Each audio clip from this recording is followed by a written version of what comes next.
Hey guys, Ziz here. Currently the race season is on, and some of my favorite races is Descent and Descent Champions.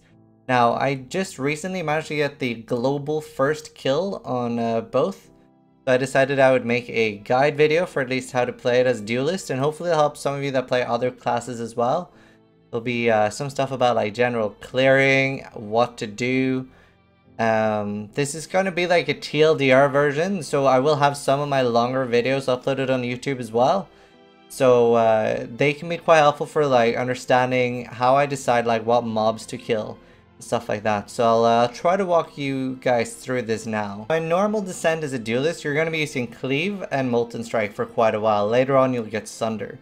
In the start, you just want to pop both the red sockets in your axe, and then there's one little thing I do in the start where you get enough XP, around 50 to 60% before you get to the end boss. You don't actually want to level up in the first zone. What you do is then you open the alluring chest, which gives you 2 quicksilvers, and then once you've equipped both of those, you kill the boss. This levels you up, and it fills up both of the charges here. Now, in the second zone, you want to run quite far. You basically want to deplete both your quicksilvers. Then you want to kill a blue pack and level up to level 3 in the second zone. Here you're going to be opening the Curious chest, and then you'll be proceeding to the third zone. Now in the third zone you want to get to around level 5, and you're also going to be using the Curious chest here. This gives you 2 iron rings, so you get a big damage boost here. In the fourth zone you want to get level 8. You're going to be picking up the alluring chest here.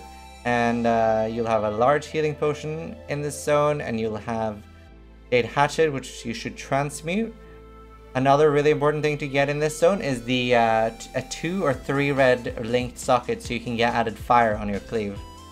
Fifth zone, you want to get level 11. You're going to be picking up the Curious chest, gives you Leap Sam, and the extra stuff you get is an Alchemy and a Chaos Orb.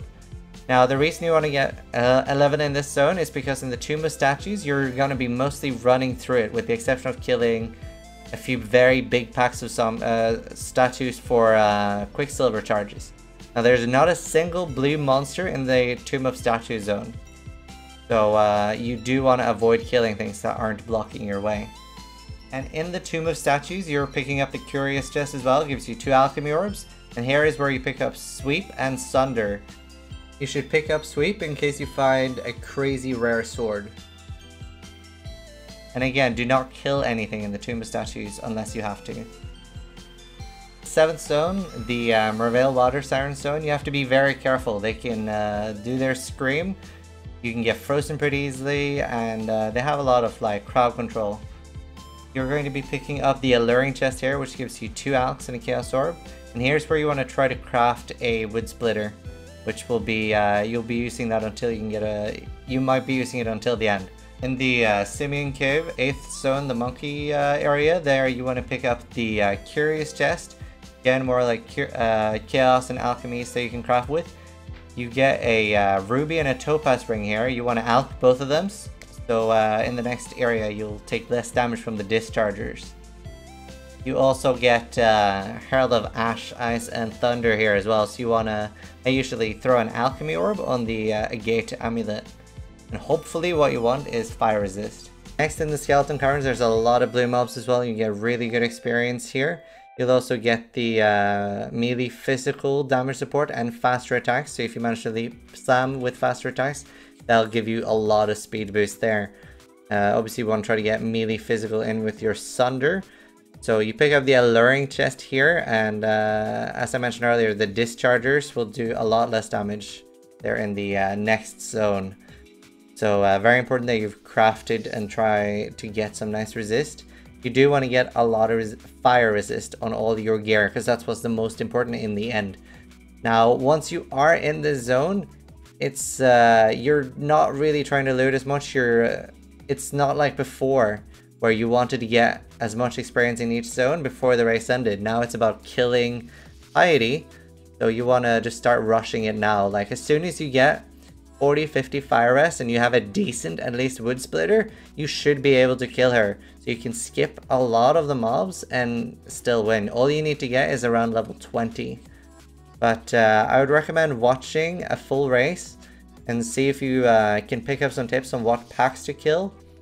Lining up mobs with the Sunder can be quite important as well. But a lot of it is practice, and obviously it's going to be slightly different each run. This isn't this is exactly what you should be doing, but it is a rough guideline. Now you're going to start encountering dischargers, which is why you want the fire and lightning rest rings. With all the gear you have and the heralds, you should be clearing through the content pretty easily. Sunder is clearing out the packs, but you do want to try to speed run through this zone so you can start getting to the end. I would recommend just picking up the Curious just from here on, but mostly you should have pretty decent gear and you want to focus on getting to the end. Next up is the Flying Curtain zone. It's pretty easy, especially with the resistance stuff you should have at this point. Everything should die in mostly one hit, and it's a generally trivial zone.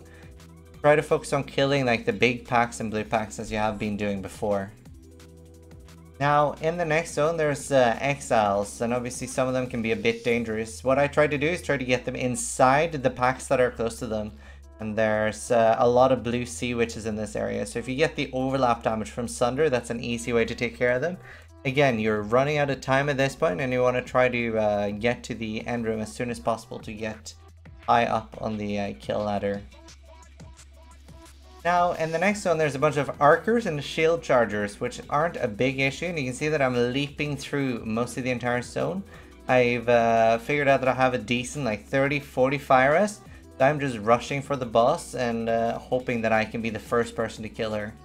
Now in this zone, you start having the lightning warpers, the righteous fire, and the whipper demon things, so these can actually insta you pretty quickly. And the Guardian before the room as well as Fidelitas, and it's really important to try to not get hit at all here, especially in the Onslaught races where they attack really quickly and they can pop you really quick. So you're also so under leveled at this point that you're not really getting much experience. That's why you're running through the zone so quickly. So important things to note for the last zone is you want to wear all your fire resist gear. You need to have you need to just be leaping past most of the mobs. You can kill a few for potion charges. I ended up being really lucky and getting a bismuth fast, which I actually panicked and mostly did not use. You want to make sure that your support gems are linked, so Molten Strike is what you want to use, and you want to have all the added damage to that. And you want to make good use of your Totem and Vigilant Strike. Now, a lot of people use Decoy. I usually prefer using the Ancestral, because with the Fortify up, you don't take that much damage, and at this point you do a fuck ton of damage yourself. So this isn't an exact how you should do everything guide, it's more of a rough guideline. I find that this is what I generally end up doing. Hopefully it helps some of you. If you like this video, I will be making more, and feel free to subscribe to my YouTube. You can also follow me on Twitch at PCChild, and I will answer any questions you have there or in the comments down below. So thank you for watching.